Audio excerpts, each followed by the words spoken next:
Welcome, everybody. Thank you for being here. Before we begin, I'd like to acknowledge that we are privileged today, both Rochelle and I are in Richmond, to be on the traditional, ancestral, and unceded treaty territory of the Coast Salish peoples, including the Musqueam, the Tsleil-Waututh, and the Tsawwassen Nations. As Jordan said, my name is Elise Kobolansky, and I'm an occupational health nurse by trade, and most of my career has been focused on disability management and disability prevention. Both Rochelle and I work in a department called Return to Work Consultation and Education Services. It's a really long name, and it's taken me a while to still get it out in flow. But what we really do is work with employers like yourselves throughout the province to help get better return to work outcomes, and now with Bill 41, help meet the obligations.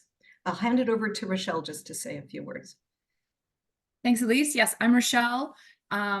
We both, as Elise mentioned, work in consultation and education services. Love what we do because we love this opportunity to be reaching out to employers. We know that most employers are trying to do the right thing, and with the new legislation changes, really enhance that so that we have a better relationship with our workers, keeping them integrated in the workplace safely on modified duties. So looking forward to today's presentation with you.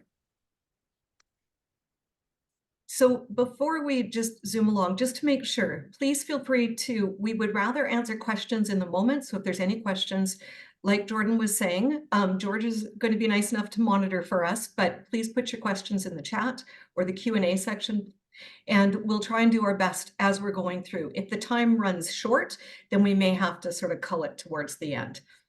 But please feel free. It's better to have the conversation in the moment than to wait until the end and the question the moment is lost.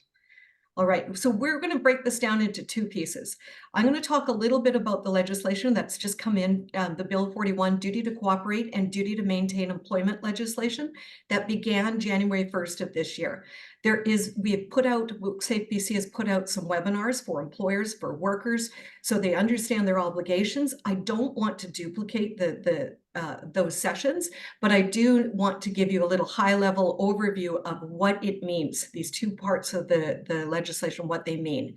Then Rochelle will take it away and tell you some of the two key strategies that we like to refer to. All right, next slide. So the purpose of this new legislation is it provides a legal framework for supporting injured workers' return to work or continuation of work. It establishes a duty of cooperation between employers and workers to cooperate with each other while injured workers are returning to work. It also establishes a duty to maintain employment, where some employers, which applies to some employers, to maintain the worker's employment and to make necessary changes to the work or the workplace short of undue hardship. It also provides legislation, provides consequences to either the worker or the employer for failing to comply. And this is all intended to lead to better return to work outcomes, support for productive workplaces, and lower workers' compensation costs for employers. Next slide, please. Duty to cooperate, which is the first one, because there's really two big chunks. When we say Bill 41, there are many pieces of bill. I think there's 6 and 7 amendments in Bill 41. So the two that we're focusing on is duty to cooperate and duty to maintain employment. Duty to cooperate is the legal duty for workers and employers to cooperate with each other in the safe and early return to work. That means communication right from the time of injury. It applies to all accepted claims where the worker is disabled from earning full wages and does not apply to healthcare only claims or pending claims. The duty to cooperate starts from the worker's date of the worker's injury or psychological change and continues through the entire life of the claim. And together, the worker and the employer must communicate and cooperate as soon as practicable. So that means from the time of injury. And communication should be regular and directly with each other. It should be focused on maintaining employment connection, and there are a few exceptions. Communication and the interaction should probably not occur, and this is only for a temporary basis while we figure out the barriers and work together. But we shouldn't be having these communications if it's going to negatively impact the workers' psychological or physical health or slow their recovery. The worker and employer also need to work together to identify suitable work.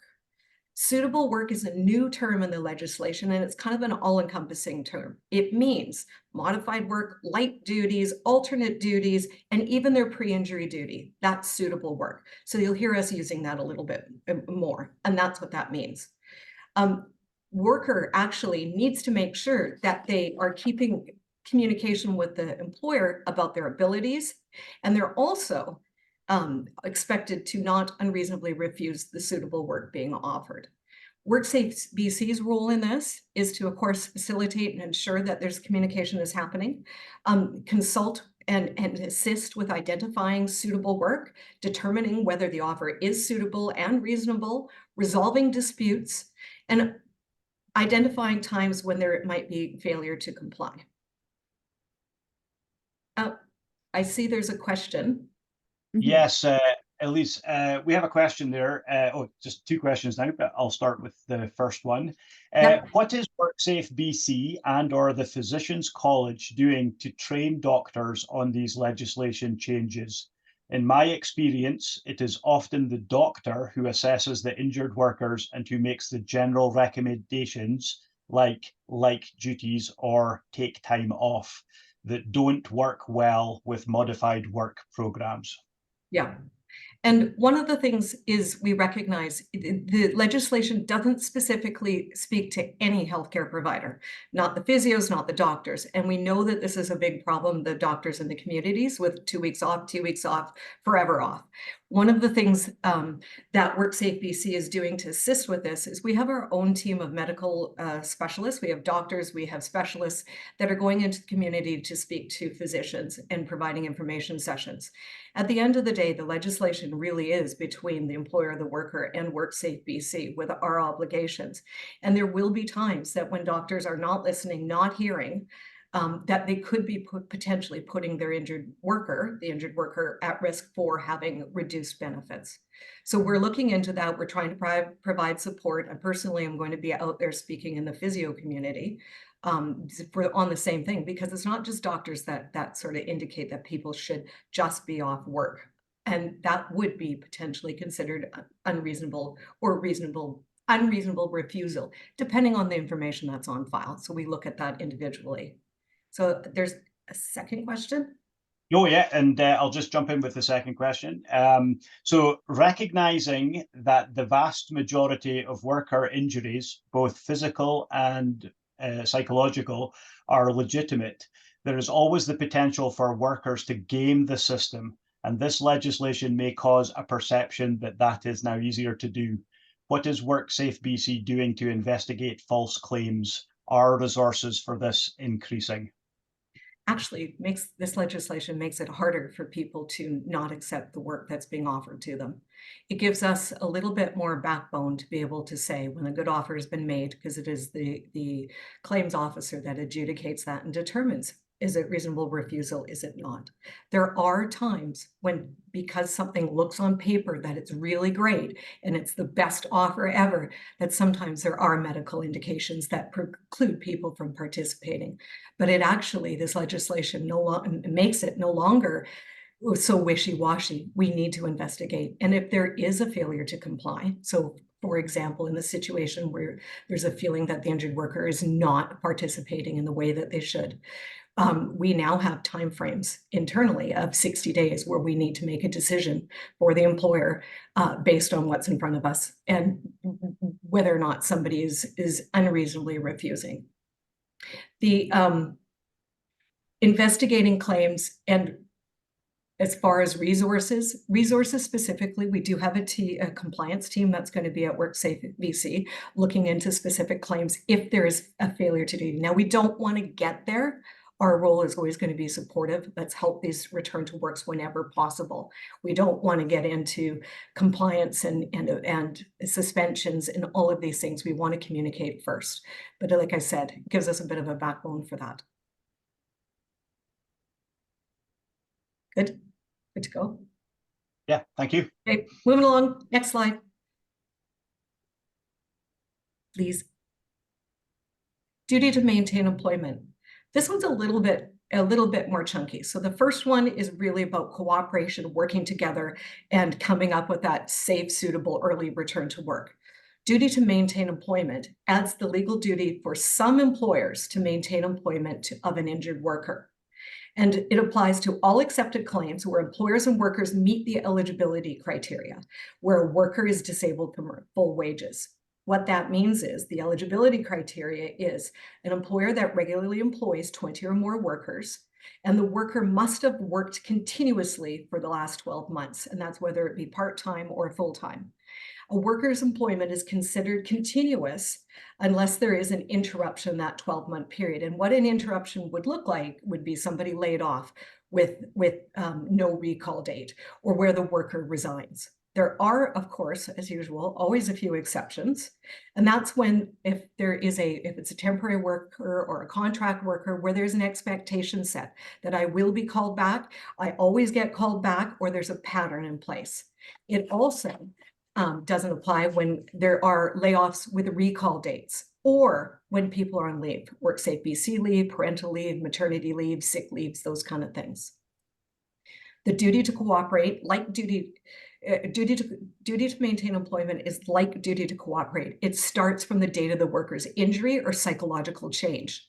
The employer is obligated to provide workplace accommodations as long as the employment relationship exists. The duty to we always shorten it DTME, but the duty to maintain employment does not apply to healthcare only or pending claims, same as the duty to cooperate. What this means for the employer is if a worker is fit to do their essential duties of their pre-injury work, the employer has an obligation to return them to their pre-injury duties or to comparable alternate work, and make work accommodations, whether it be in the work or the workplace accommodations, until undue hardship. Undue hardship is a term out there, it's in human rights, but how we define it for this case is undue hardship is when the obligation becomes too difficult, unsafe, or costly for the employer. It is really important if there's situations where maintaining the worker's employment is becoming a concern, that there's communication between WorkSafe BC and the employer. Our role is to help, support, and do what we can to help to fix all this and mitigate some of the barriers, but it's important to make sure that that communication is there. Really, Elise, yep. sorry, just have another quick question in the chat there. It might tie in with what you're discussing.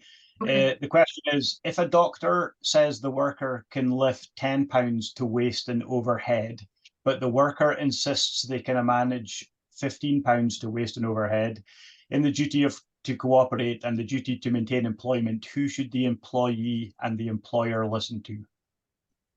One of the things that we always teach is when somebody goes to see a doctor, they're in there for 7 minutes. It's a 7-minute session.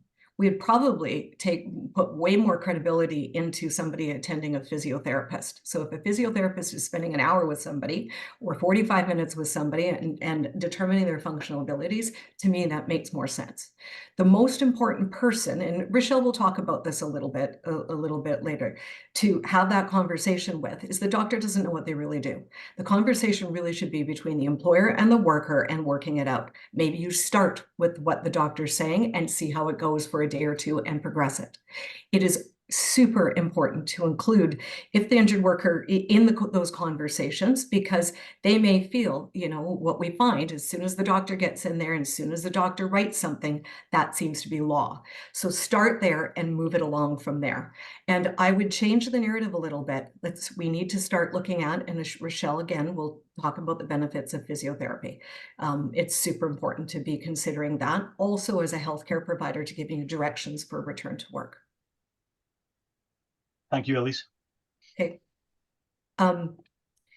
So under this part of the legislation, the worker doesn't have duty to maintain employment, really is more weights heavier on the employer, but the worker still has just the same as the duty to cooperate, to keep in contact, to let the employer know that there's abilities, what the abilities are, if they're changing, if they're improving, what it is. They also need to be able to help identify suitable work and not reasonably refuse the suitable work.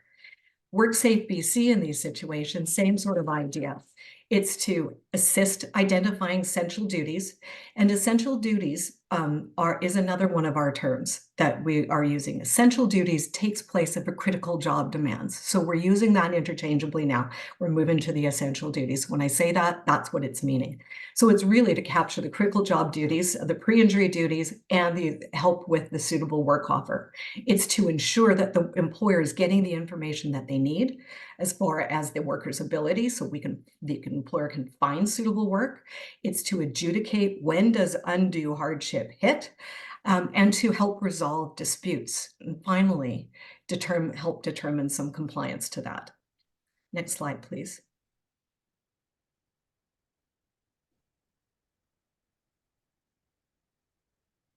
Can you not see it? Oh, yep, sorry.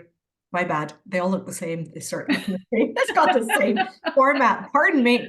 Anyway, consequences for non-compliance.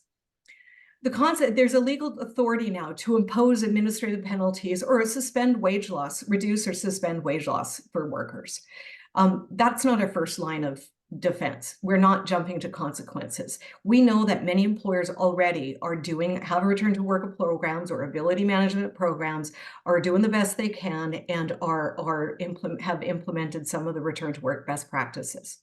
Our role, more than anything, is to be there for the employer to help address, if there's any issues, to make contact, learn more about it, help break down barriers, educate if we have to, whether it be the injured worker about their obligations, and to offer support whenever possible. It's expected only in rare cases will penalties be applied for the employer. However, as we know, like the previous question, the injured worker benefits, maybe if they're not participating, the offers are seen as being suitable. There is an opportunity where we may suspend payment while they're not participating or reducing their wage loss. Next slide, please. We have another question as well, Elise. Okay. I'll just pass it on. So, is there an expectation to pay the worker their original full wage if they are going to a task under modified duties that would be a lower wage? For example, a field heavy equipment operator being moved into a light shop labourer or administrative role? That's a common question that we actually get. And really, when you're trying to do the first choices when you're bringing people back to work or into their regular duties whenever possible. And if that's absolutely not possible, and you're looking at alternate work, like we're saying here, there's an admin role, which is a lesser duty. We want to make sure that that is done as limited as possible. We want to get people back to earning their full wages whenever possible. WorkSafe BC, if an admin role is, $10 less an hour, WorkSafe BC at that point would be topping up the injured workers' wages to be equal to what they were prior to the injury. That's our role, is to ensure that they have consistent, their wages are consistent and no loss of wages. When it gets into the long term, it's a little bit different when it gets into long-term claims and down the VR route. That's when there will be different conversations and support. The answer would be a little bit different from there, because what we would want to do is, if we're looking for permanent accommodations such as that, where somebody can never return to their pre-injury work, we would want to make sure that it's a meaningful role that's as close as possible to their pay wage and duties. Thank you. And finally, my last slide. What Rochelle and I see all the time when we're working with employers, and it is what we call the return to work waiting game, or the blame game. And really what that is where people are waiting, whether the employer is waiting to hear from the doctor, are they allowed to come back to work? Are the workers waiting for WorkSafe BC to allow the claim? What's help from the physio for return to work planning? We're waiting for approval. We're waiting. Bill 41 and the duty to cooperate and maintain employment actually helps us break down the waiting game and delaying things and decision making. It puts it up front, so you can, as employers, can start having that conversation right at the time of injury, and it's okay to have that conversation right at the time of injury. Of course, there are situations where it's not appropriate. You don't chase ambulances to talk about light duties. But on the other hand, it is appropriate that this is happening before WorkSafe BC gets involved. Now over to Rochelle. Thanks, Elise. So I think you had the harder part of this presentation, to be honest, to really explain this new legislation, because what I'm going to get into is to sort of demystify this and emphasize that this really isn't net new. It should be happening all along in workplaces. It's really all about collaboration and early active rehab. And I'm going to break that down for you and explain what that looks like. Something I always say as well to employers is, like, we're looking to empower you to know what you can and should be doing at the time of injury. And feel good about that. Feel good about taking this webinar. And we do offer lots of additional training as well if you're interested, because it's the right thing to be doing. And I think it's all in the delivery of the message. We get all sorts on our end when we're dealing with employers, but what we do know in this day and age as well is that there are many, many jobs out there. So the opportunities are plentiful for workers. So what I always say, though, is that workers are more likely to quit a job than they are to quit a community. So if you create a community environment, you're going to have a lot happier workers that want to work harder for you. And we have to think about that. So we have to think about how we are handling our injuries in the workplace, and what does your return to work program look like? We've done a really good job of breaking it down into 4 sort of key phases in the process, and we do a lot of education around this. I'm just going to kind of go over at high level, but I think it really helps an employer as well to sort of wrap their brain around, what does that look like? Realistically, what are you doing in your workplace to ensure that you're following this? Let's not put this in the hands of the physician, as you guys have mentioned is happening sometimes, and we recognize that. Doctors are advocates for their patients, and often they don't want to be in that role. So whatever you can do to take charge in this is actually going to be way more beneficial to your injured worker. So we start with early identification and intervention. So if you have procedures in place, are they working? How are you going to actually implement this if you don't even know about the injury? We want to make sure workers are reporting to first aid, supervisors are being notified.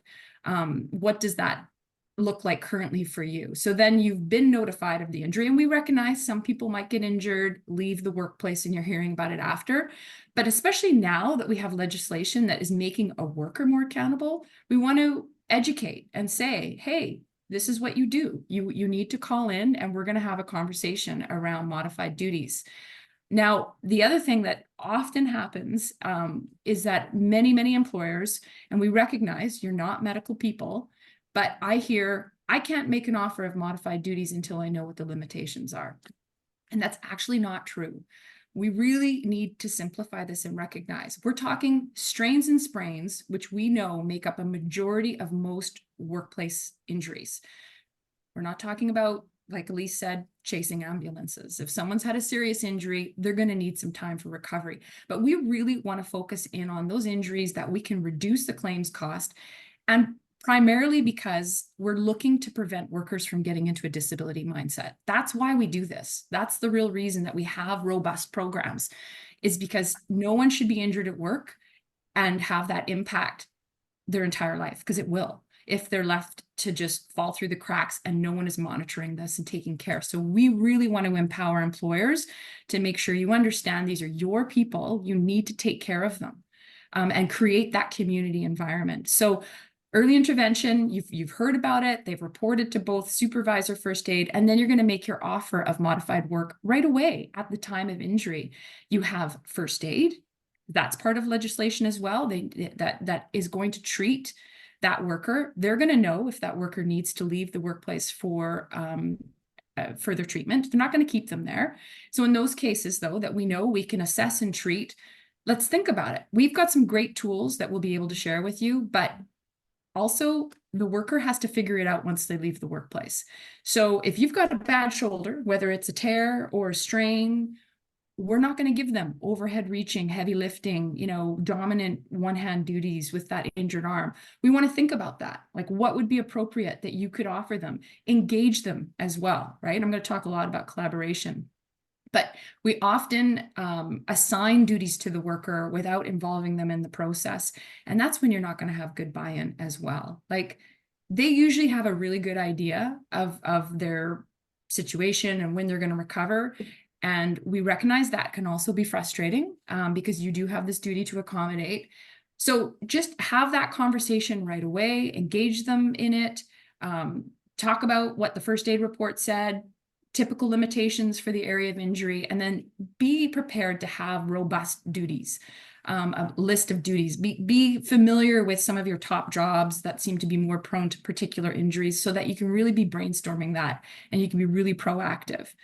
And I find that, like I said, if you're engaging the worker, it's very rare that they're going to refuse. They may be concerned. There may be other issues going on. So we don't want you to not support them in that. We are encouraging that referral to physio, and we'll talk more about that in a little bit. And we always emphasize 2 to 3 days, and we want supervisors involved in this first part of the process, that when the injury happens. And because we don't want to lose people. We want to make sure that we're supporting them, and we're sort of stringent with these 2 to 3 days, because if they're not progressing, what's going on? Are they for sure doing rehab? Do we need to do diagnostics? And then we maybe need to get into what we call the third phase, which is that stay at work or return to work planning. So they need a little more time. So we're going to get into progressive planning for them, making sure we're not just keeping them on those sort of sedentary duties. We're gradually increasing their workload so that they can get back to what their pre-injury duties were as well. And then lastly, we have what we call full return to work support. And many employers that we've worked with are doing this, but it's just really checking in on your workers once they've been back. We know there's an aging demographic. Some injuries are more prone to flare-ups. Check in on them. Like, are they able to sustain the duties? How is their experience with your program? How can you improve it? There's lots of little nuggets that you can actually obtain from each of these phases as well. And as mentioned, we do a lot of education around this. What I love the most about this diagram, though, is that it's circular, because we recognize we always create checklists and everything is sort of a to-do, but things don't always happen the way we want it. So we want to be fluid and flexible and open to making adjustments as we go along. And it really emphasizes the role of the supervisor in this whole process. We can't set supervisors up to fail. Like, what kind of education and training do they have around this? Do they buy into why you have a program? Do they even know what modified duties would be available? The more engaged everyone is in this, the more successful your outcomes will be as well. The supervisor can really make or break the success, right? Because they're the first point of contact, and they're the ones that are going to be supporting the worker at that time of injury. I love this quote. So when I is replaced with we, even illness becomes wellness. And this is so true. I think that we need to recognize that collaboration is just so important. Most of us don't want to be told what to do. If we have some buy-in to what's happening, you're going to get a lot more participation, a lot more willingness. And everyone also feels, I think, happy to be part of the process as well. So maybe think about, what is that looking like currently in your workplaces, and how well trained are your supervisors for this role, and your employees as well? Do they understand why we're implementing having a process in place, and we want to support them? Tons of benefits, obviously, to having a collaborative return to work program. For one, for your position, I mean, yes, we understand as well. It does come down to the dollars. Absolutely. Why should you be spending tons of money giving it to WorkSafe, when you can keep that money and invest in better programs and just become a more robust employer as well? But first and foremost, it's all about you demonstrate that you care about your employees. And I can tell you that firsthand, both Elise and I, when we go out and meet with employers, we get a strong sense right away of a company that really demonstrates that. You feel it. We know that there's a lot of industries that are, it's heavy duty work. It's lots of demands to be met. So it's really cumbersome, when an injury comes up, for sure, because it just throws everything off. But if you put the time and attention right away up front, it's going to pay dividends in the long run, because you will have employees that feel valued.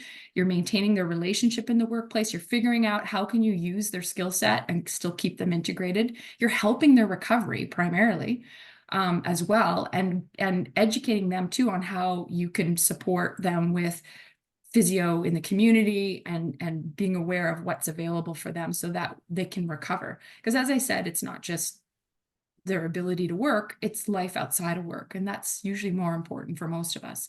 We want to be able to do our regular activities. So we want to support that. So I also think it's important as well for you. Yes, your claims costs and you're keeping those workers in the workplace. For the employee, they're recovering faster. It's such a stress to go through this WorkSafe process for some of these workers. It could take up, on average, I think it's 17 days until we can adjudicate, sometimes longer. So if a worker is not getting paid, that is so stressful. Most live paycheck to paycheck. So that will be an additional stressor that we don't want when it comes to their recovery. So offering those modified duties right away is actually keeping them on your payroll. And that's a great selling point of having your program in place. And maybe that's something that they're not aware of, and we want to emphasize that. We really, we spent a huge part of our identity is what we do. And so staying, again, connected to the workplace is important. And I think many employers sometimes can underestimate that, I've spoken to workers that have heard nothing from their employer. They've been off for an extended period of time, and it's a lousy feeling. You want to know that you're valued, and you want to know that what your impact in their company makes a difference. So how can you maintain them and keep them there? Having coworker support as well. So all of these things are, I'm probably preaching to the choir in most cases here, but when you really believe this and you really demonstrate this, that will sort of perpetrate through your workplace as well about your program. You'll have people involved in the role that really can be supportive.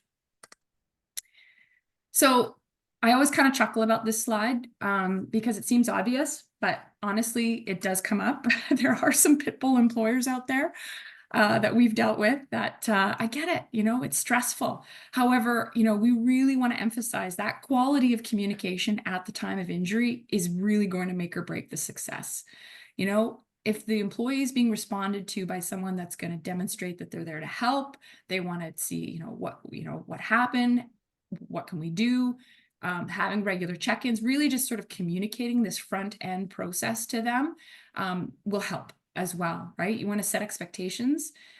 So I do know, there's times that employers are doing this and it's still frustrating on your end, but the more you're consistent as well, you're going to get better outcomes.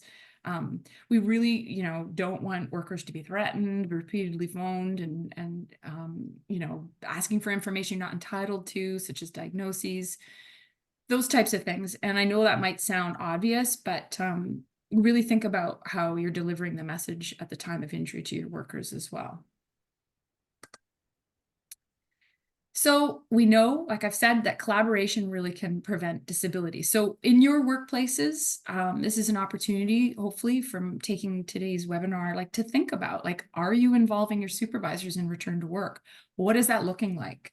Maybe we can offer some additional training for your workplace. Really including that injured worker in the process. They should know, they know their own body. They may know parts of their job that they could still potentially do, or maybe there is some alternate work in the workplace. That communicating with genuine care, and also considering what their skill set is. We don't want to have someone that has maybe, ESL, English as a second language, or maybe no computer skills. We can't put them into modified work that's really not going to be successful for them. So then again, engaging with them, they might actually have some insights and ideas on what they could do. And then referring the worker to physio and early active rehab. I can't emphasize this enough because we actually changed our policies around this. And it used to be a bit of a cumbersome situation for workers because they couldn't get physio until their claim was accepted. But all workers are entitled to physio, whether the claim is still pending or not, for that first visit. So we're going to talk more about that, but that's why I always emphasize that employers should be doing that. You're not medical people, but they've been seen by first aid. You're offering them duties you recognize is not going to aggravate that area of injury. Then it's nice to have that add-on and say, hey, let's get you into a local physio as well. And they're going to be able to assess you and give you a really good baseline. So there's tons of benefits for this. And because I always think it's a red flag. If you have an injured worker that is refusing work, yet also, complaining about their injury, but then they're not doing any rehab, well, how are they going to get better, right? We really want to be promoting this for these strains and sprains for this early active treatment. It's going to help them recover faster. It's nice for them to feel that they've got that support. They've got someone that's overseeing them and able to kind of coach them as well, and actively, monitor their progress as they're coming into the physio clinic as well. And then it's going to help you, of course, the employer, to reduce that needless time loss, improves the engagement, and helps you. That's sort of your ACE card in your back pocket, I think. If you are struggling initially with those offers of modified work at the time of injury, well then, okay, get them into physio, and then the physiotherapist is going to be able to help you move that forward. So as I mentioned, Rochelle, yes. Sorry, Rochelle, we have a question that's just popped up here. Yeah. And so it says, with Canada's aging workforce, Yep. work modifications become more challenging as there may be pre-existing conditions that are aggravated and/or new injuries. How does WorkSafe manage workers who say they just want to retire? Is this considered a resignation, or does WorkSafe coverage time out at a certain age? Wow, I've never had this question before. I mean, that is a reality for sure. It's an aging demographic. And so I think employers need to be proactive in thinking about that and thinking about their workforce. You don't want to wait for an injury to be managing some labor relations stuff. That's not the time to do it. But having honest conversations about, your staff's abilities and what, in their particular job, especially if it's a high intense job, is it realistic that they can continue to do that? I'm not an HR subject matter expert. And I mean, that would be a real internal discussion to have around workers retiring. Elise, did you want to add anything to that? Yeah, I know that, in the end, we used to have a retirement age. We no longer do that. It comes down to intent. And there is some investigation around that, because you can't all of a sudden intend to work until you're 102. But they do look into it. They do ask questions. They interview the employer and stuff when it comes to retirement age and determining that. If what actually happens if someone says, I'm going to retire, it could be a resignation, but our law and policy usually works around disablement. So if somebody's considered disabled, they're still allowed to seek compensation for wage loss and healthcare costs being covered. So probably, that would be a very specific situation where there'd be a lot of conversation around it with the claim officer that's making those decisions. And like I said, what happens is the decision is usually, if the worker is to remove themselves from an opportunity where there is appropriate or suitable work, because that's what the legislation says, then that may be seen as unreasonable refusal and we may no longer be able to pay.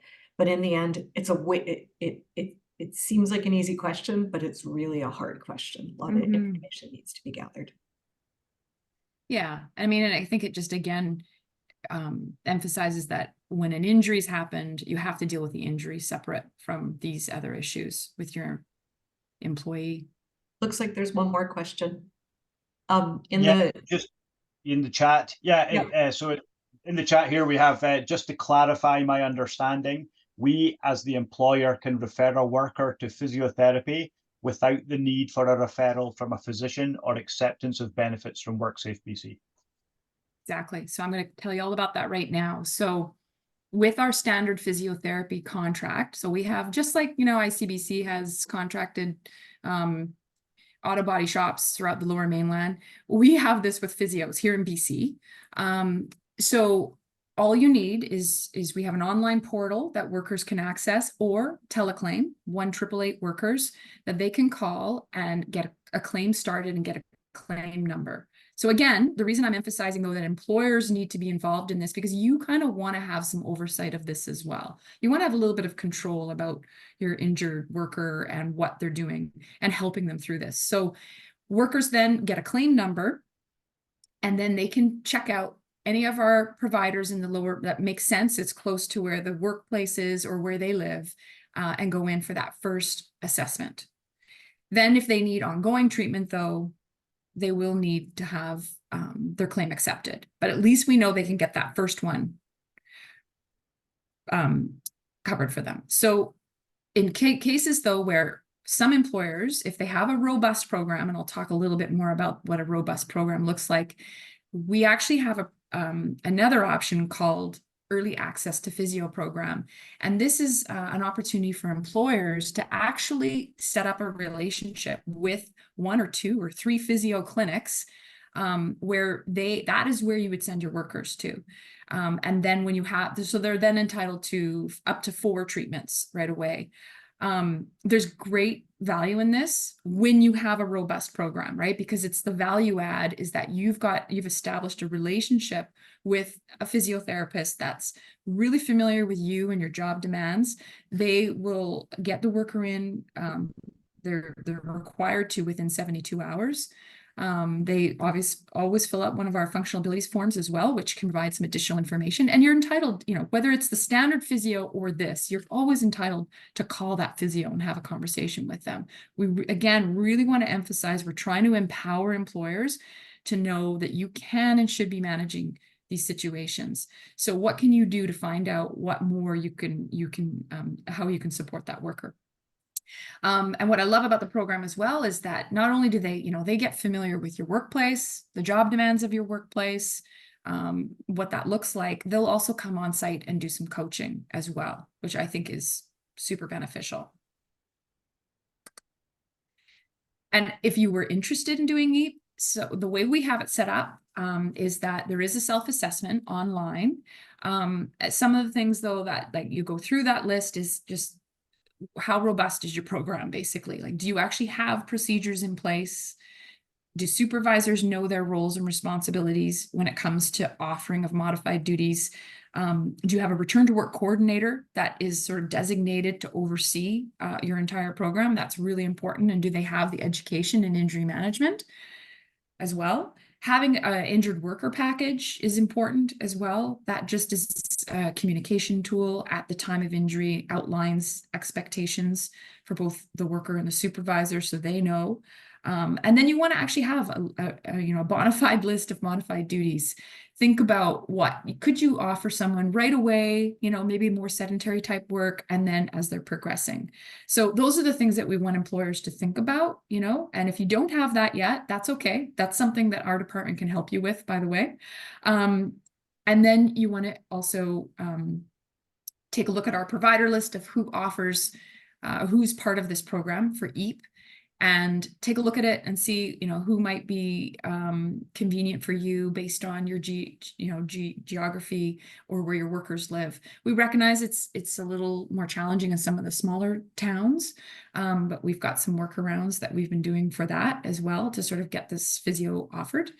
And then you would just submit it. We have right here is our return to work consultation and education website. You can reach out or phone that line and talk about EAP with myself or one of my colleagues.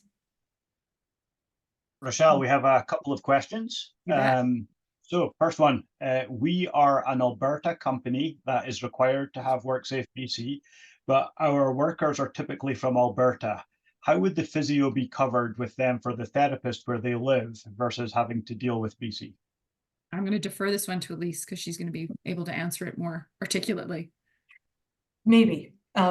Actually, that becomes an interjurisdictional, and I think that's one of those words that we were talking about at the beginning of like you can't wrap your lips around it. But there is, when a person makes a decision of which insurance company, that will make the difference. So if it's in our system, I believe, if somebody is living in Alberta, working in BC, they may have an opportunity to choose BC or go to Alberta, especially if it's an Alberta company. I believe they don't get to do both. But if it is somebody that's chosen the WorkSafe BC, it becomes the WorkSafe BC claim. The one standard physio is automatically available for them and the pending stage to get their education on pain management, their stretches and exercises. And if you're a company that has that robust return to work program and you have EAP, they're entitled to all of the stuff that WorkSafe BC supplies for healthcare providers, the other types of the physio. So I hope There could be, and I'm actually pretty sure there's a little bit more details that need to be involved in there, but I do believe that there's a choice that happens right at the time of injury, depending on where they live, which insurance company they're choosing to go with. And that depends, just like there's BC workers that get work in Alberta or other provinces, and they can choose which are they going to go through to have it managed, especially if it's a national company. Mm-hmm. Hope that And answers. we've been working a little bit more with some Alberta coordinators as well, because they've attended some of our courses. And I believe Alberta does actually have something similar. I think they have a physio program in place, but I'm not an expert on that. I think they're actually a little more aggressive on the front end with early intervention in Alberta than BC. We're West Coast. We're a little more laid back, but we're trying to improve that because it's in the best interest of the worker to be more proactive at that time of injury. So we're gonna be, there's a lot of information, and maybe there'll be some more questions, but just to tell you a little bit more about the department that Elise and I work for, Return to Work Consultation Education Services. We have a lot of self-help tools for employers. Yes, Elise? I'm just going to back it up. Now the questions are coming fast and furious, and we overlooked one. Oh, sure. Yeah, if I can just jump in. So Just do actually, it, George. yeah. So yeah, sorry. There's been a follow-up actually just to that last question, and the follow-up is, what do you mean by choose? Who is the one that makes the decision? My understanding is it's just like if somebody has a road accident, and if it's a worker under the act within BC, there can be some decisions. There could be some decisions on the worker's end, and there could be some non-decisions, just depending on the type and the nature of the injury and where it occurred and all of the other things. So I believe that the injured worker has a choice to choose where to go. But that may not be for all. It's too broad of a statement, because I never have personally, I've adjudicated claims, I've made decisions on claims, returned to work, but I've never had to been in the front end where they make that initial decision. So In BC, it's the worker chooses. Like, that's what I thought. yeah. Okay, and another quick question. There is an increasing concern expressed by workers, employer return to work management teams that timely response for support from WCB caseworkers is consistently delayed for extended periods of time. Is there a plan to increase response time? Yes. So, great question. And I think this is why we really want to emphasize that, again, these are your people, and we want you to manage your people and not fall back on WorkSafe BC. It's an adjudicative process. There's a time, like there's various different things happening at the stage of the claim for us that we have to review and take into consideration. And I think that there's also things that the employer can and should be doing to speed that up as well. Ideally, what we want is that you've had this, about the injury before we do, and you're having those conversations with your injured worker and making those offers and putting them to file right away. That's really what we're trying to emphasize, and how you can be doing that. Like if you use the online portal, you can submit it right away. A lot of employers say they're doing this, but there's no evidence of it. And if we don't have evidence, how can we support you in this? So I think that's the big takeaway. WorkSafe, a claim owner may have 80 claims on their desk, so they're going to do their best. But, they're never going to be as speedy as you are. And so if you feel more competent to be doing this up front, it's going to help the management of your claims go that much better as well. And knowing that you have this support of, okay, what the physio providers in the Lower Mainland, if you have doctors that are being your roadblock, still make that offer of modified work and submit it to the file. Like, we don't ever want this to be punitive, but if you're meeting your duty to cooperate and you're having a conversation with the worker and you prove to us that you actually have an understanding of the limitations and you've put in really, appropriate duties that fit that worker's current abilities, we will support you in that. Like, that's the whole intent of this. In situations that we haven't, then, there is an appeal process, and we want to be curious as to why. But we still really want to put this back on employers to say, you really should be taking the reins on your injuries. And if it's a serious injury, of course, we understand that it needs to be expedited, that they get diagnostics or referrals to specialists. And, you know, if you're feeling like that's happening, as I'm going to go through now with our return to work consultation education services, you can call us, call our support line, and we can help move that along and find out what's going on if that's the issue. Hopefully that answers the question. Yes, thank you. Can I Yeah. add, please? Adding to that and a clarification following, but adding to that, WorkSafe BC, especially with the Bill 481, the duty to cooperate and duty to maintain employment, there are more supports being added to help facilitate those early return to works.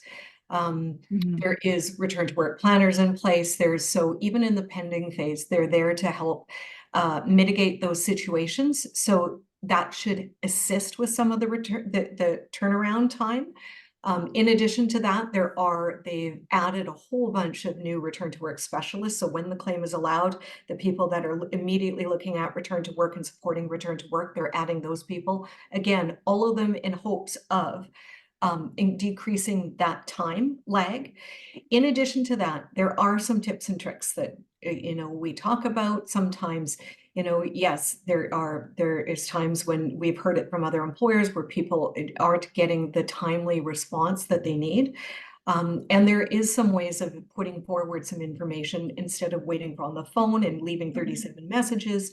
We recommend people to use the portal, and please feel free, maybe now might not be the time to talk about all the tips and tricks, but certainly call our support line, and you feel free to ask about, how do I use the portal? I'm not getting the callbacks I need, or the response, or the answers, or whatever.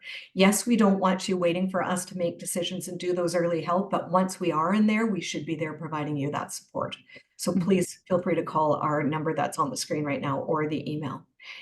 Backing up to the interjurisdictional claims, yes, there are restrictions, but the injured worker, if it's somebody from Alberta that's injured in BC and working in BC, they have the choice. Thanks, Elise. So yeah, just further adding to that, like our department, we can, we do a lot of engagements with employers to sort of walk through those phases that we talked about. What does your early intervention and identification look like?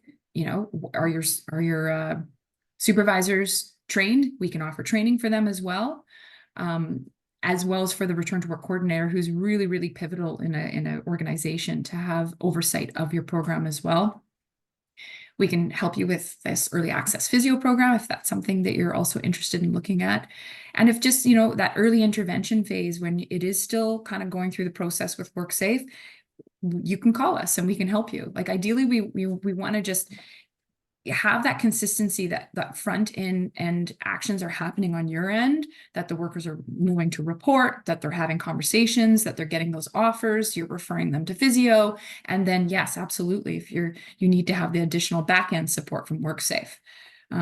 It's like a teamwork situation here. So any questions that you might have further to what we've been chatting about today?